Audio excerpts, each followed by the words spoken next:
Hello বন্ধুরা, ইতিমধ্যেই star জলসার পর্দায় মুক্তি পেয়েছে উড়ান সিরিয়ালের প্রথম ঝলক, যেটা দেখে ধারাবাহিক নিয়ে বেশ উৎসাহী সকলে।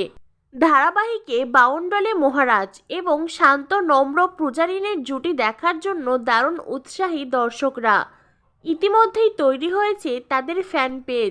তবে উড়ানের প্রথম ঝলক প্রকাশ্যে আসলেও এখনও জানানো হয়নি সম্প্রচারের সময় বা তারিখ। কিন্তু কেন?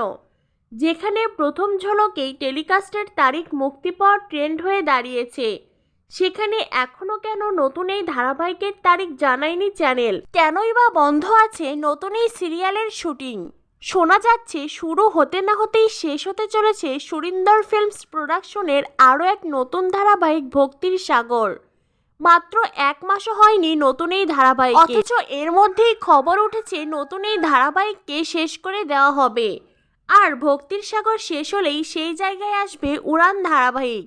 আরও জানা গেছে 2-3 দিনের মধ্যেই চ্যানেল শুরু করবে উড়ান সিরিয়ালের শুটিং। শোনা যাচ্ছে ধারাবাহিকের জন্য মনের মতো স্লট পাচ্ছে না কর্তৃপক্ষ, আর আইপিএল এর কারণে বর্তমানে বেশ কম ধারাবাহিকের টিআরপি, তাই নতুন ধারাবাহিক শুরু করার জন্য এটাকে ভালো সময় মনে করছে না চ্যানেল। জানা গেছে আইপিএল শেষ হওয়ার পর পর্দায় আসবে উড়ান সিরিয়াল। তো বন্ধুরা, তোমরা কারা এই ধারাবাহিকটি দেখার জন্য উৎসাহী অবশ্যই কমেন্ট করে জানিয়ে দিও। পরবর্তী আপডেট পেতে আমাদের সাথেই থাকো। ধন্যবাদ সবাইকে।